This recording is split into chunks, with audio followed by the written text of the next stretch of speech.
What are you doing, Gordon? Resting. An important engine like me needs lots of it. Do try to keep that filthy threat away from me. Pah! Hang on. That sounds like an engine. How can it be? No engine's supposed to come through here for at least another hour. That sounds like Alfred, but what's he doing with all those tankers? At long last, my revenge is about to be completed. Oh crap, he's on the same line! Oh, Gordon, Henry, you have a very important passenger to meet today, and his name is Lucifer!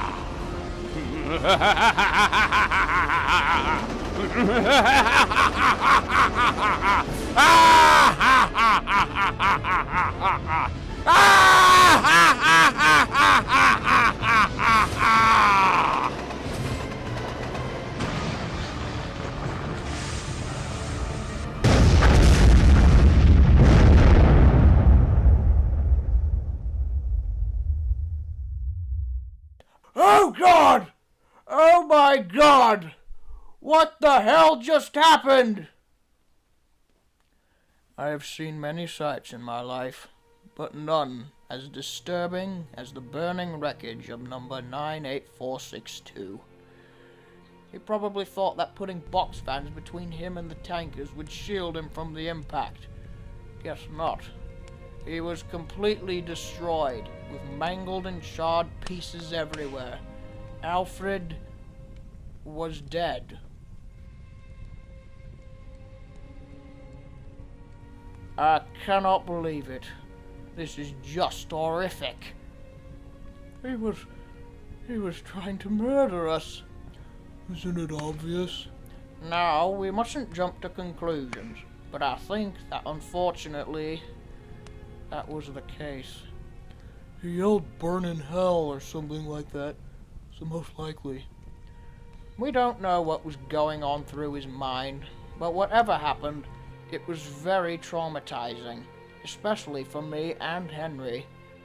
Both of us kept asking the same questions. Was it our fault? Were we too harsh on Alfred?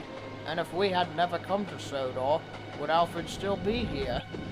Despite how atrocious and despicable Alfred was, we felt guilt for him, and boy did he haunt me.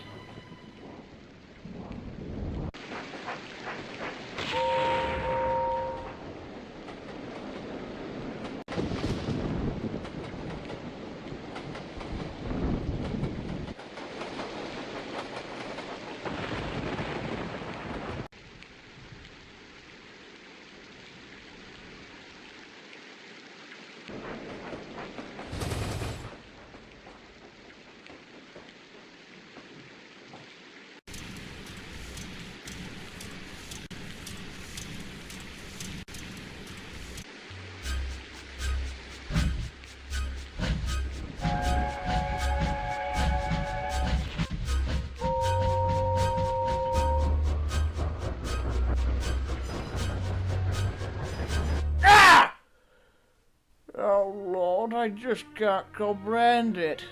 Neither can I. There must have been something we could have done. No, Gordon, there wasn't. Alfred could still have been here if he didn't come into the picture. Maybe he would have, Gordon, but listen to me. I've thought this whole thing over, and yes, Alfred may still be here if we didn't come, but he also maybe wouldn't have. Gordon, this is not your fault at all. Yes, you may have had an argument or two, but remember, Gordon, I was built in the same factory as him. He was nothing but abusive, and he could have changed, yes, but he chose not to, and that is entirely up to him. While the majority of engines hopefully do change, there are some that just don't, and Alfred was one of them. We gave him a chance, but he let his anger get the better of him. Therefore, he made a very poor choice. If he had come to me and was truly sorry, I would have welcomed him as a good friend. But he didn't, so the fault is all on him. You know, you're absolutely right, Henry. Maybe he would still be here if we hadn't come along. But he had a choice, and he chose poorly. Exactly. Say, shall we form an alliance? An alliance? You help me and I'll help you. Sounds good to me. Right you are. Good. That's settled then. Yeah, we've had an occasional argument. Since then, Henry and I have been good friends, stronger than before.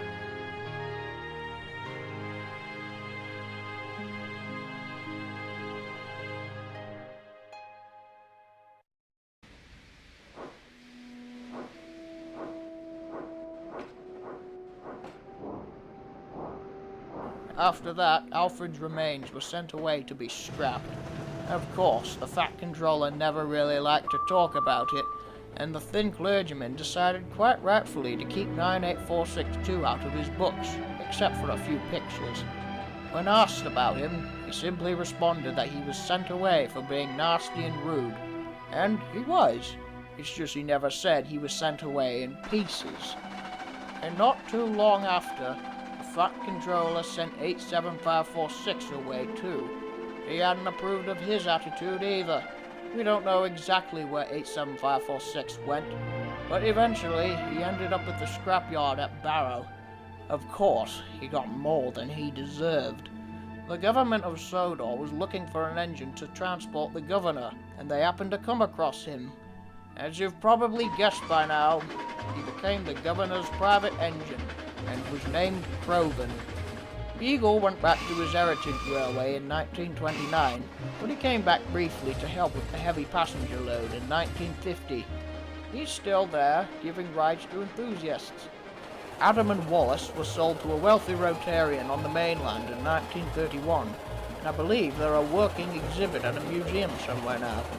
Clive, Neil and Matthew were sent to India in 1941. 4 years later, we got our number 5 engine. But I think it would be best if he himself told it. Well, thank you for telling us your story, Gordon. It was such an honor hearing from you. Oh, it's my pleasure.